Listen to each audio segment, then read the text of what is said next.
Boom, boom. All right. Ooh, that was it. That's like, man, we need that one of was- those like those choppers. Yeah, that's right.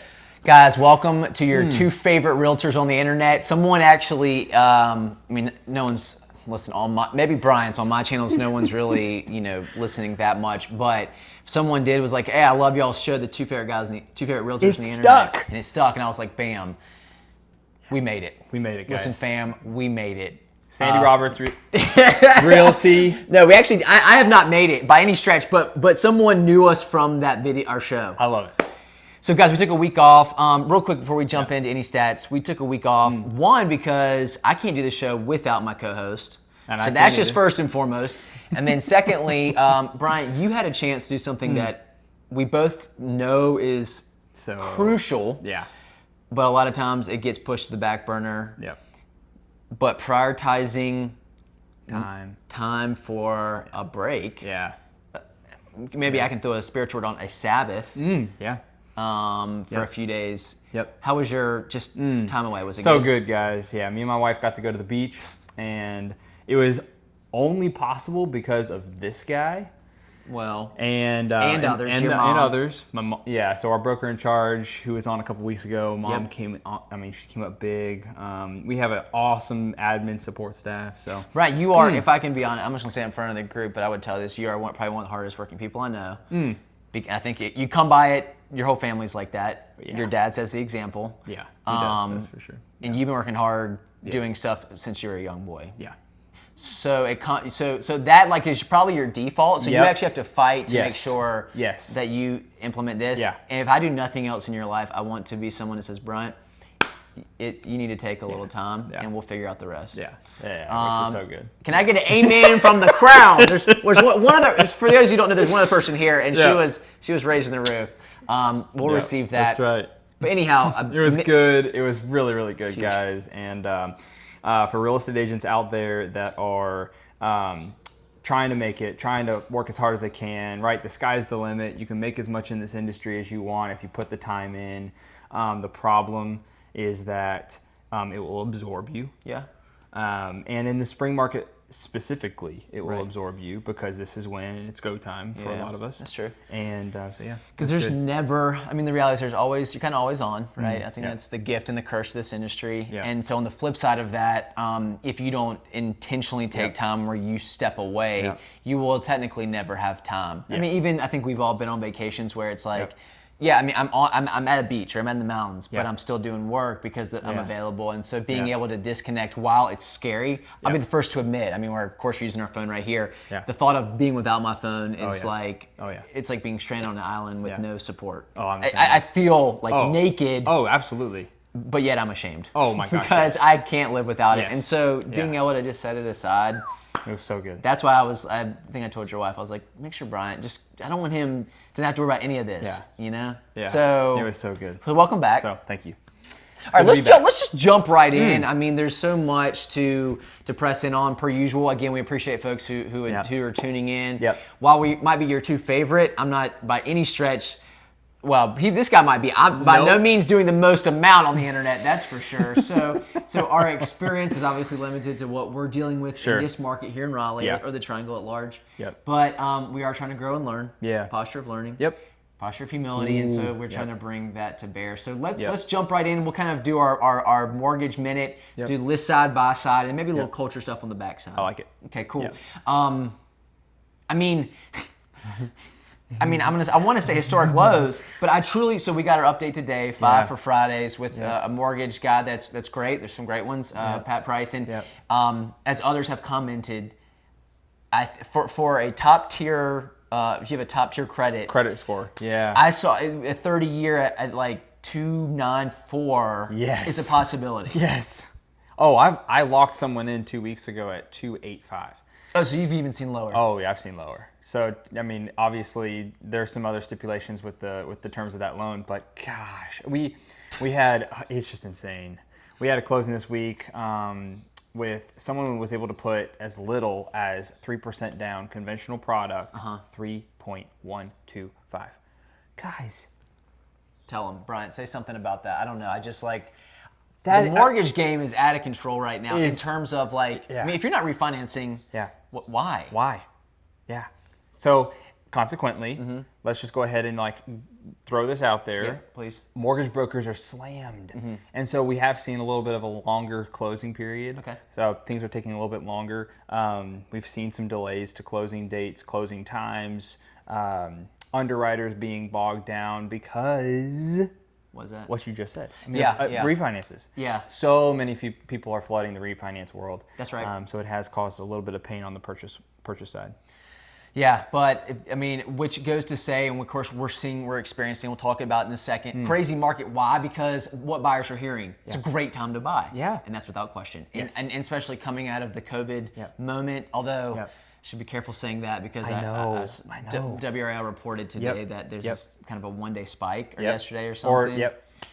Yeah. So I'm nervous to even come forward and proclaim that we've entered out because it sounds like maybe we're not as far along. But I think there's some, maybe it's fair. Check me if I'm wrong. Maybe a little bit more confidence for people to get out. I mean, it's evident by the traffic patterns. But it's people are willing to get out and go and view homes. Well, and we're still under 100 deaths here in Wake County. From COVID. Right. I mean, when you think about our population per cap, I mean, you take Wake County, 1.1, little over 1 million people or so, 1.2 million people. That's a great percentage. So I think that might lend to some of the confidence. And then technology's learning, like you said, posture of learning. The medical world is learning. So with some of those pieces, there's some extra confidence in the market right now. But to segue from the mortgage minute into the list side. I know we need a cooler segue, like the mortgage minute, mortgage moment, the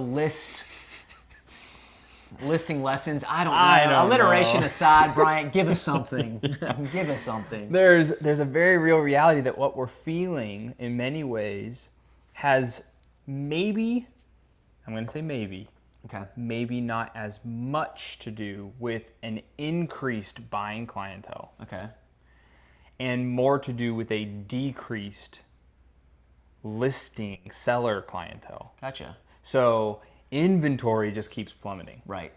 And when inventory plummets, it makes everything that comes to the market. Yeah. I mean, you go to the store, there's there's one loaf of bread, and there's 20 people in the store. Right. Right? Which sounds a lot like an awesome house with 20 offers by. Exactly. That is exactly what I was teeing up. So we do have, there's a shortage of inventory. There's a shortage to choose from. Our clients feel it. Our sellers, so just take it from the listing perspective, it is hard to think of a better time to sell when the inventory literally just dropped. In April, year over year inventory numbers are in 20%. A little under is like 19.7. 20%. Okay. Less inventory year over year. So talk about just a hard check to the market where we don't have inventory to choose from. It's come back a little bit since then, but not enough. But at large. Not enough. At large, we are so hurting for inventory. We're still at about a 3-month supply.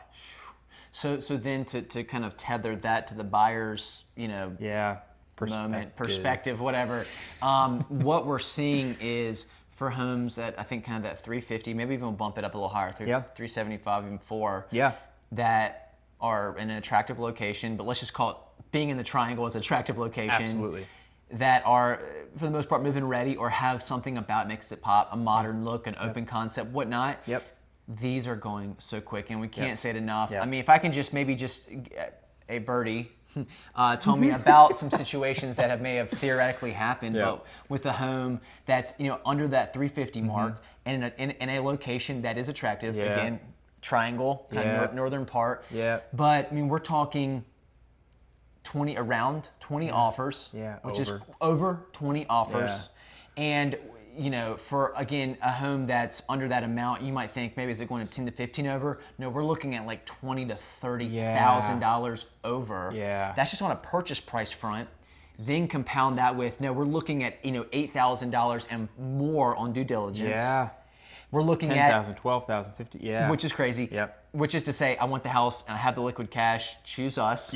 I'm saying not walking away. I'm not going to even ask for repairs. I want to buy it as is. And then let me just throw one more little thing to sweeten the pie. I'm not even concerned when it does, not if, but when it doesn't appraise. we're covering whatever. Ooh, guys, listen to that. When it doesn't appraise. Because it won't. Because that is honestly the market that we're in the midst of right now, where appraisers are working on in the background. They're working on the past. They're working on history, and they can't keep up. I mean, the numbers in the past can't keep up with the present or the short-term future. So, a lot of the consulting we're doing with our clients right now is prepare for it not to appraise. Yeah. And then there's a little. I think I might have said this last week. I don't know if I did or not, but definitely not last week. Okay, that's true. I was gone last week. You were gone. That's exactly right. Make sure you remember that. That's right. I don't. I've already forgotten. But no. So a couple weeks ago, the encouragement I've been giving our clients right now, which I think you have been also, which is let's go ahead and pre-tap into your equity now by paying that difference between where it appraises and where the purchase price is.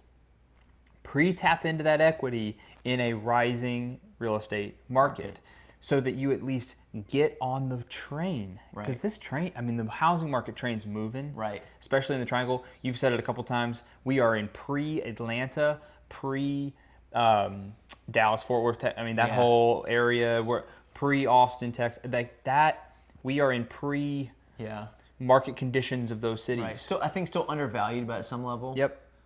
But moving in a direction. Moving that way.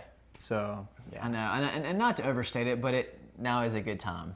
I mean, I think we've said it before, and it's not just a ploy to get people off the proverbial train station onto the train. It's just, it makes sense knowing where things are heading. Yep. But the competition is aggressive. It's fierce. It's crazy. It's fierce. Yeah.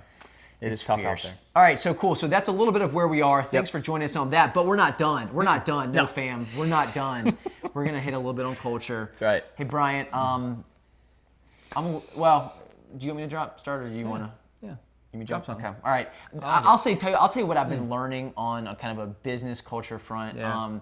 This is, again, probably not one of my areas I'm naturally going to go to. I like to kind of the churn and burn conversations with people, text, phone calls, but sitting down, planning, even working with folks within our firm to put together, a folder for a potential buyer or seller. Yep. This is just not my wheelhouse. But you said a good thing. You said, man, I love it because you're putting thought into developing your business. Yeah. And the onus is on me. Yeah. Or on independent agents at large to how are you gonna build in the long? Yeah. And here's what I've learned: there's never a good time. Yes. Because it's December sounds good because it's year end and it should be slower. But oh man, we got a few deals going on. Yep. And holidays. Holidays. I'll hit that in January. And then January. Oh no, but that's supposed to be the slow time. Life in itself is never slow. Yes. Down. But on top of that, there's never a great time. And even what is considered probably a busier time, I've realized now is the best time because there's I'm being kind of a kick in the pants of we got to do something now. And so I'm feeling the weight of trying to think about how to develop, not just a buzzword, but really think through what are small tangible things I can do to help build being more professional, which I struggle in. So a little bit what I'm learning on the culture, business development culture front. Absolutely. And tie that culture piece to it, which is we're all here for each other to help each other do that. Which is so crucial. I mean, when you feel alone in an industry, real estate, it's easy to feel alone in real estate.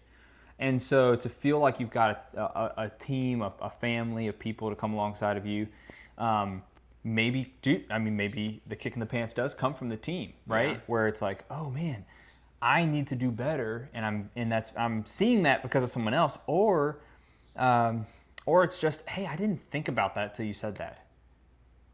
And that hits me every single day. So it's good to all be together and to learn together. So that's huge. Yeah. What if you could just kind of maybe shed some wisdom on kind of maybe business? I'd love to just get your perspective on how you've seen the fruit of putting, because I know you've set aside some time each year and you've encouraged the team to do this as well. What is some fruit of what you've seen to put some dedicated time towards this endeavor? Yep. We talk about this a lot during our team meetings and during our planning sessions, but you cannot end up in a location that you want to be without punching in the right coordinates. I mean, you got to identify where you want to go, punch in the coordinates, and then work backwards. It's okay, now here's the route to get there. And so often we're working within our business and not on our business. so often we don't cut aside that time to say, okay, what's not working well? How can I improve systems? How can I how can I increase my overall experience that my clients have? Any of those things. So again, these are really, really important pieces they do not scream at us. And you and I had a great conversation a couple weeks ago about I think it was the tyranny of the urgent, and just how something's going to scream at you at all times to be done. Mm-hmm. The busier you are, the more successful you are in real estate. That only happens more. Right. So just to be able to say, nope, I'm turning off my phone, turning off notifications, setting aside the email, not addressing the urgent. Yep. For the more necessary. And so that's so hard. It takes discipline. And I actually kind of learned some of those pieces last week when you let me get off and take off to the beach. It's like, oh, wait a second. This needs to be carved out. So do other things like taxes, or like what am I doing with business planning, like spending, and it's like all these different pieces. What's my real estate budget going to be like? T word. I know. Do we have to pay those? Yeah. What? But it's really, really important. So I would say the fruit that I've seen out of it is that you're able to, when you are able to identify where you want to go, you're able to set certain habitual behaviors every single day that you want to put in place. Mm-hmm. And if you're not intentional about setting those things, then they will not happen. It just won't happen. Won't happen. Yeah. It's huge. Yeah. All right, fam, y'all stay with us for this far. We're going to end with one final. I got one more question for this guy, and we're going to shut us down for the Friday because the weekend's upon us, and I'm sure some folks are going to the beach. I hope so. The lake. I hope so. The mountains. Maybe just hanging put. I don't know. Right. I don't know what you're doing. Maybe hit us up. Let us know. But hey, Brian, the verge of summer is almost here. Just give us, in your vantage point, which I think you have a breadth of vantage, just a little forecast in closing. Of what's in store, and then we'll shut it down for the day. Yeah. I think we're going to have two things. I'll just hit you guys with two things. The first is that I think we're going to have a little bit of a delayed market. So I think the spring was somewhat suppressed with COVID. Again, like I said earlier, I don't necessarily know that what the craziness we're seeing is an influx of buyers as much as it is just a reduction of listings. Mm-hmm. I think the buyers will start to come out of the woodwork coming a little bit later into the season. So I actually expect a busier summer than what we have experienced in the past. Okay. With that being said, there is a very real reality that the closer that we get to November, it's an election year. Mm-hmm. So the closer we get to that month, every 4 years we experience the same thing. I mean, this will be my second,